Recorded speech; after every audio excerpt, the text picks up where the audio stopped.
What's up? How you guys doing? Good? 202. Welcome to another edition of Carton and Roberts. Evan Roberts, Craig Carton, all the way to exciting, extra inning, grand slam baseball. That's right. That game sucks so much. Oh, it's great. I hear Cody Decker in the background. Cody, good afternoon. How you doing, pal? Oh, man, living the dream. And living the dream. Yeah, man. Listen, the Yankees, thank God Donaldson hit that grand slam. That would have been I think that would have been a bigger loss, a tougher loss than if they had gotten shut out again, you know?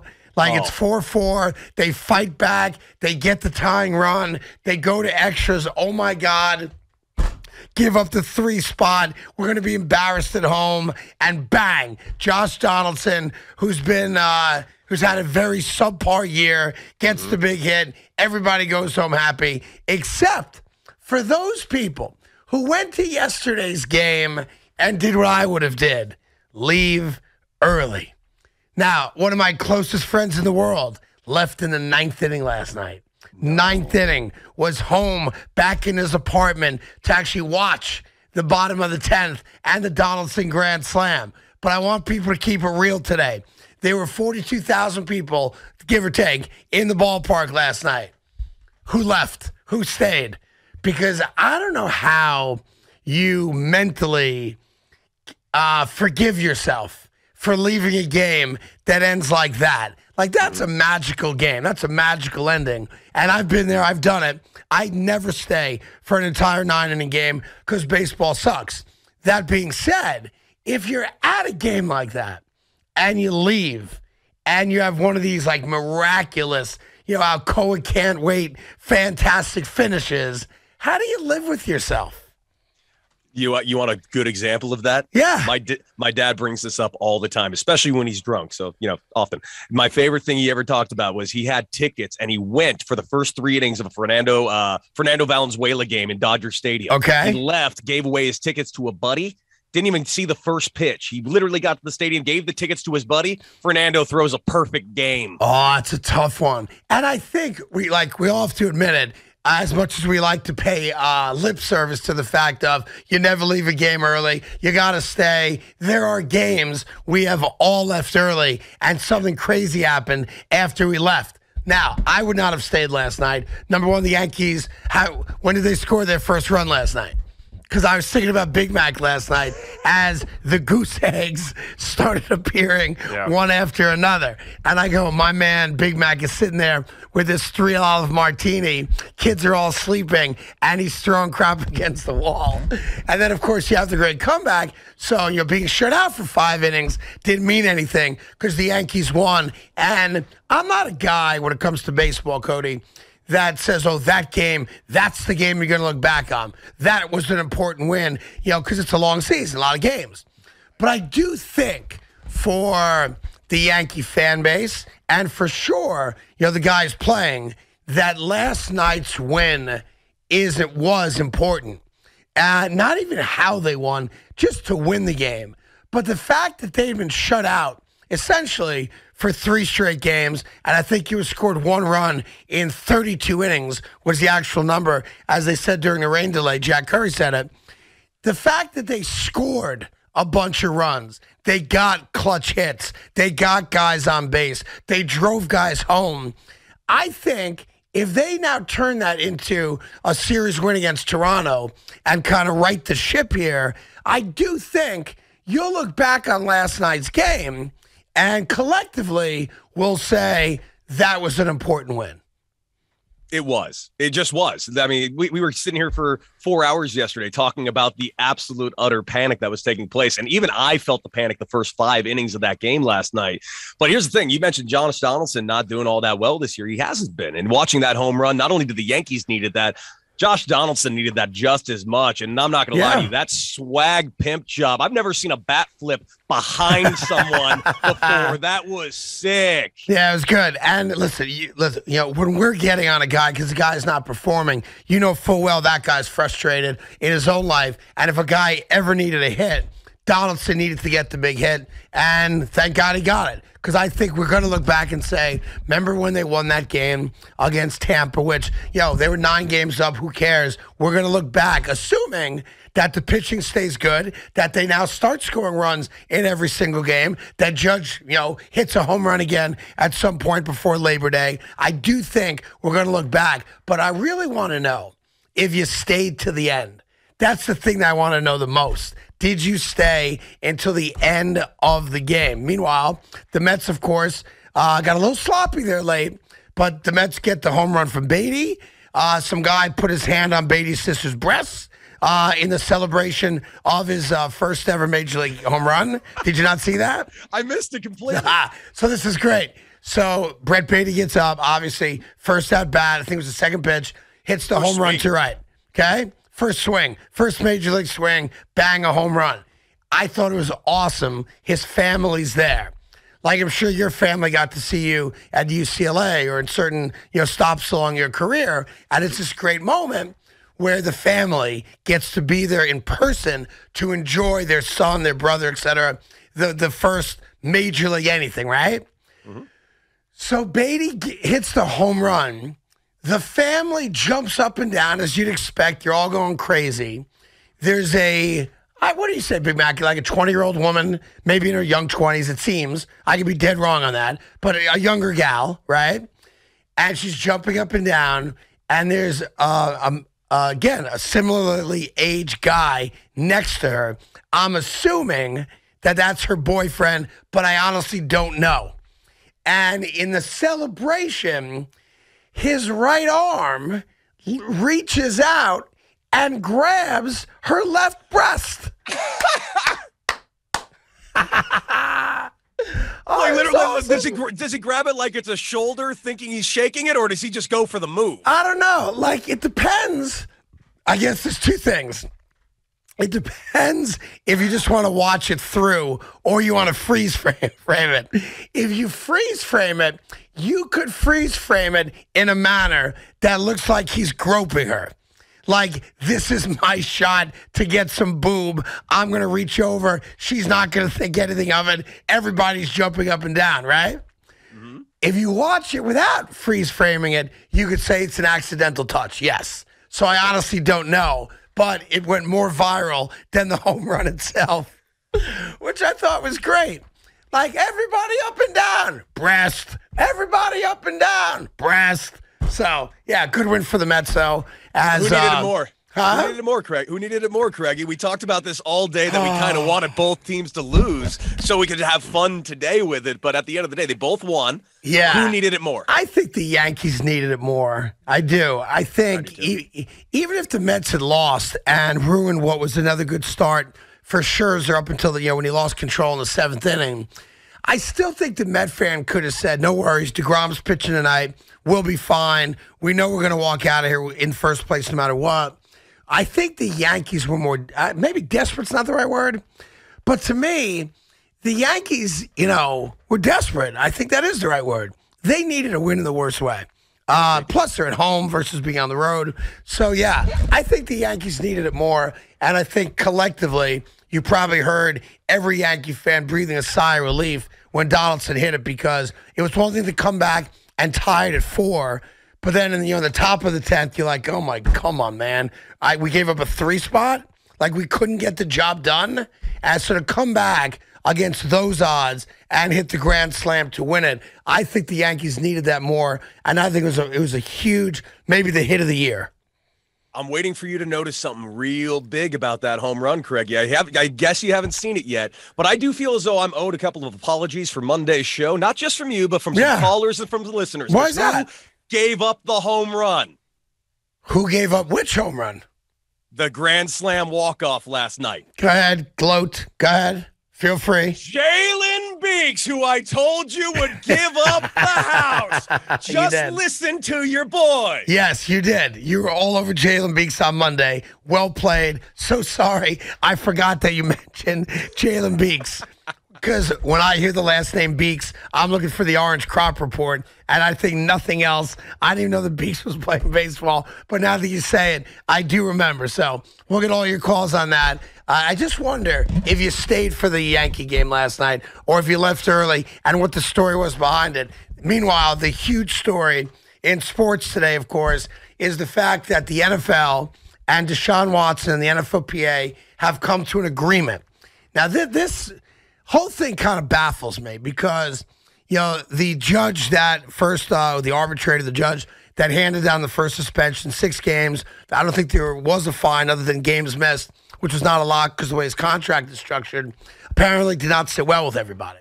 Like, the woke community thought that he needed to be suspended for a lot longer than that and a lot more money.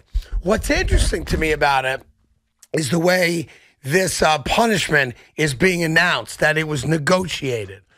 Like, since when does the NFL negotiate punishments with a player that they are going to punish? I've never heard of that before. But here's the reality. He got 11 games and a $5 million fine, and that's it. The Deshaun Watson saga is over until he plays in Week 13 against the Texans later this year, and then it'll be a big story again because he makes his return to the NFL. I'm just wondering, for everybody out there that thought and kind of got on their big high horse of your responsibility and morals and all this, that said 6 games wasn't enough for them, right? That was kind of the thought across the country. How could he only get 6 games, right? Never mind that 2 grand juries did not indict him, and he settled his civil stuff with 23 of the 24 women, and it's now in his rearview mirror. I wonder if it's enough for you now. Like, what else did you want? Because whether it's 6 games, 11 games, 100 grand, 5 million, big picture, it's the same thing. He's got a $230 million guaranteed coming his way. $5 million, while it's a lot of money, yes, it's nothing based on what the guarantee is. And I'm trying to figure out who this settlement or agreement satisfies. You know what I'm saying? Yeah. Like, it seemed like 6 games, people are up in arms. I can't believe you only got 6 games. All right, fine. If that's the morality play you want to stand on, I respect that. But is 11 enough? Should have been a year? Is 5 million enough? And I'm trying to figure out who wins here. Because a lot of times when you do these things, there's a winner and a loser. It's like my mantra. There are winners and losers. And for me, the winner here is still Deshaun Watson. Yep. He sits out 3 more months. That sucks. Yeah, he hasn't played football in 2 years. That sucks. He writes a $5 million check. That sucks. Period. Stop. He's still going to play for 10 more years. He's still going to make $225 million. To me, he's the big winner here. And I'm just trying to figure out, for those of you that made a big stink about 6 games isn't enough, they doubled the suspension essentially, and they put a $5 million price tag on it. Is that good enough? Can we all move on now and watch football? I don't know what your take is on it, Cody, but go ahead. Yeah, you know my take. Yeah, I'm a little more sensitive to this than most people. Obviously, you know my wife is. You know what I've seen, what I've been through. Right. But listen, I thought a year would have been a fair suspension. It would have not have affected his money all that much because they already structured his contract with the full knowledge, knowing that he could be suspended for the year. Correct.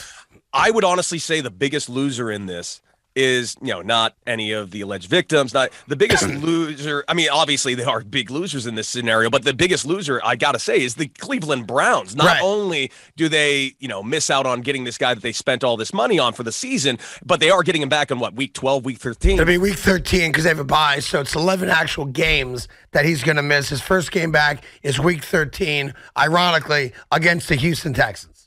Ironically, or do you think that was very intentional? I think everything the NFL does is calculated. I do. And I know the NFL claimed they wanted a full year suspension or an indefinite suspension, so this was negotiated. But, yeah, the Cleveland Browns probably lose more than anybody because they're not getting this great player for 3 months out of the season. So this year, to me, is a wash for them. It's another year in the toilet. But I'm just wondering if, for those of you that yelled and screamed a couple weeks ago, I can't believe it's only 6 games. All right, now it's 11 games. And it's a $5 million fine. And, oh, by the way, There's no criminal proceedings against him. None.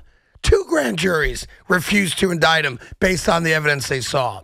So have you gotten enough blood from the rock for you now to zip your lip and move on and go cry about, the plastic straws killing the turtles in the seas of the world? Like, what's the next, thing for you unemployed people who do nothing else but try to bring other people down and put your morality on other people's lives and professions? I'm just wondering, what's the next cause? Who are we going after next, right? That's how I view it. It depends on who messes up and does something like this. I mean, let's be real clear. It's not like he was accused by 1 or 2 people, Craigie. We got 24 accusations. They're all identical. And it's not like he's even his apologies aren't real apologies. Everything he says, I apologize to anyone that was affected by this situation. I would say the apology was weak, and he probably shouldn't have spoken at all. And him coming out there and basically saying, I apologize to anybody and everybody if you had a problem with what I was accused of doing. I didn't do it. I never assaulted a woman. I have respect for women. But if anyone was offended by what I was accused of doing, you have my sincere apologies. At this point, as much as I'd love to book him as a guest, he's better off just zipping his lip, playing football, and not speaking on this matter ever again, because he's not going to do himself any favors. I agree with you on that, and I do appreciate your sensitivity to it based on what your wife went through many, many years ago. So I respect that, and I get that. But, this whole thing, I'm just watching it going, first off, why are we negotiating? Secondly, okay, they doubled the suspension, and they made him write a $5 million check, which, while big picture, he's not going to remember ever writing that check. It's still $5 million. You mentioned the idea of the negotiation and when the hell did negotiations happen when it comes to suspensions. Why does the PA want this? This seems like it's just as bad for the PA as it would be for the Browns or the NFL or Deshaun Watson. So why are they fighting for it? Because I think they were scared that the NFL was going to come down heavy-handed and make it an indefinite suspension and go through the court system to go back and forth on it, which ultimately would extend how many games he's not going to play, so it hurts the player. Certainly going to hurt him in the pocketbook, there's no doubt about that, and it prolongs it. So I think from the PA standpoint, it keeps him out of court, it keeps him out of lengthy litigation. Nobody wants to be deposed and things like that because a lot of new things come to light that otherwise would stay under wraps. And I think it's their way of saying, okay, nobody can argue that the punishment wasn't significant. There's not a lot of guys in the history of football that have been suspended for 11 games or more. There's, only a couple that I can think of even top of my head, if that many. And a $5 million fine is got to be the largest financial fine in the history of football that I'm aware of. So I think that's what it was. Let's make this story go away. Football is starting in 3 weeks. Let the game be the story, not off the field crap. That's what I think. I could be dead wrong, but I think that's what they're getting at. Because once you go to depositions for a trial, a lot of other things come out to light that you don't want coming out. That's the only thing I can think of. So I guess that makes sense. We'll get all your calls on that as well. We got lots cooking today. 877-337-6666 is the number. Here's JJ in Babylon. Jay, good afternoon. How you doing? Hey, how you doing? Thanks for taking the call. What's up, Cookie? So I stayed for that game. I've never left a Yankee game. I can understand some people, maybe because of the rain delay, but with the extra inning rules, after the Yankees just came back, they haven't scored in weeks. And it's like, there's going to be some action on the bases. I never understood anybody that left. And that's my whole life. Let me walk you through the mentality of leaving a game like that early, okay? Number one, it's baseball. It's boring. Stop. Okay? Number two, it's a weeknight. You got work the next day. Number three, so did I. Getting to and away from Yankee Stadium after a ball game is murder. I don't care what day of the week it is. It's horrendous, okay? Number four, the Yankees haven't scored a run in a week. Why would I stay?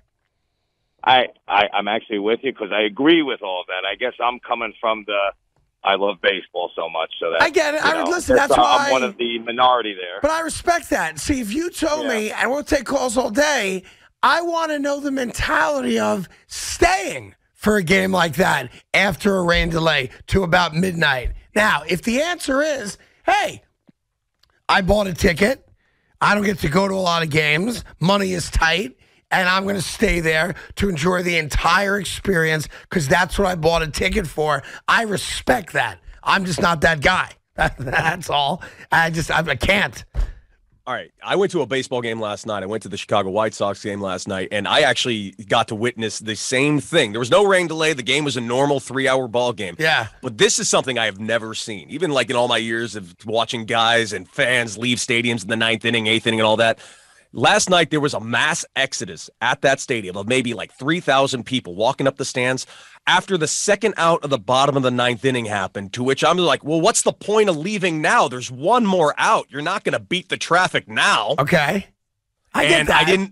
I just didn't get it. Why would you, like, do you understand even a remote mentality? You're going to leave in the top of the 9th. That gives you a little buffer to get through a full inning of baseball that when everybody leaves, I got a good 20 minutes start ahead of them. I'm with you. If it's 2 outs in the bottom of the 9th, at that point, you're not beating traffic. So you might as well stay. I'm with you on that. I got you. It was just weird. I've just never seen that before. Which is why, Cody, my rule of thumb is this. 5th inning. What? 5th inning. Why would you leave in the 5th inning? Perfect timing. I've seen half the game. There's no traffic at all. I can walk out, la, la, la, la, la. No one says nothing to me. I get in my car. There's no other cars on the road. And I drive away, and I listen to the last 4 innings on the radio on my way home. The 5th inning is really about the best time to leave a baseball game. Okay. Yeah. Well, would you have done that in 2001 when you had Mariano Rivera as your closer? That's something to stick around and watch. No. And that's what the Mets fans have. But of course I would. See, I would have left because I know how the game's going to end.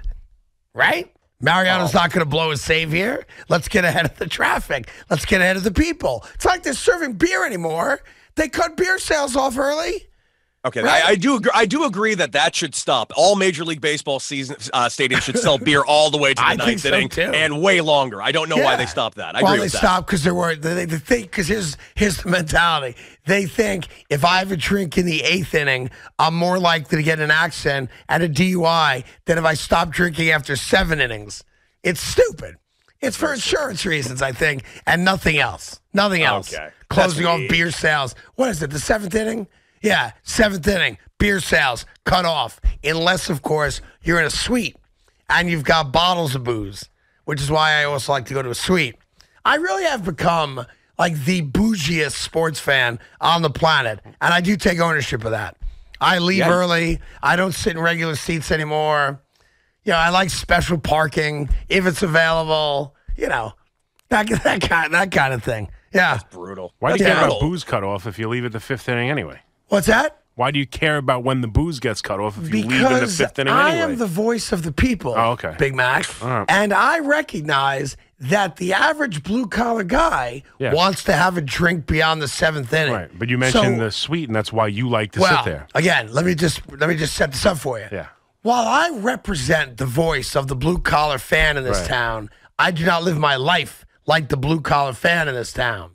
Yes, I don't sit in a seat that requires me to go searching for booze in the 8th inning because I don't sit in those seats. But I still have a great deal of respect and admiration for those of you that do. So while I may not live my life like you, I still have your backs, and I will always be the voice of all of you. Vox populapis. That's Latin for voice of the people. This is like the worst scene from Evita I've ever seen. Vox populapis. Oh, come on, dude. You're going into suites. You can drink all the way to the 9th. You claim to be a Yankee fan. That's only for this year and last year. I'm a Fugazi fan. I go as the wind blows, Cody. As the wind blows, my fandom changes. Wait a second, just wait till the postseason. But the Mets are here. The Mets are playing great. You're not. Wind isn't blowing you over to the Mets right now. Because the Yankees are also playing great as far as season-long record. Like, I picked the Yankees. We did a gender reveal party, as we do at the start of every season here. I took a baseball bat taped with nails on it. I popped the balloon, and the balloon came out and said, Yankee fan. So I'm a Yankee fan. And there's not enough of us on this radio station. Plus, I thought it'd be boring if I sat next to Evan every day and we're both rooting for the Mets.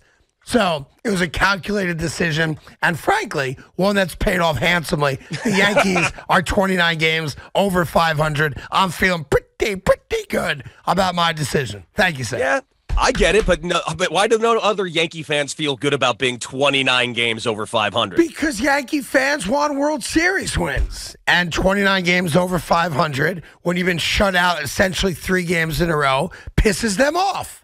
Because we're greedy, selfish bastards. We all are. As sports fans, we all want everything now.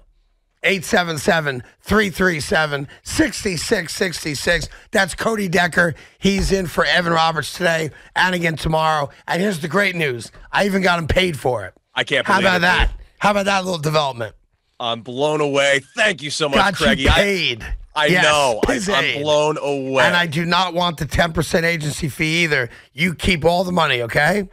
Dude, Yeah. thank you. You're such a good friend. Hey, this show has not only paid me in friendship, but also in actual money. I'm fired up, dude. Well, it's not a lot of money. Actual money is nice. I don't care how much. It's Yes. just nice to see a dollar figure. You are going to get a check for doing the 4 days this week. We're going to grandfather Monday and Wednesday in. All right? I got it confirmed. I got it approved.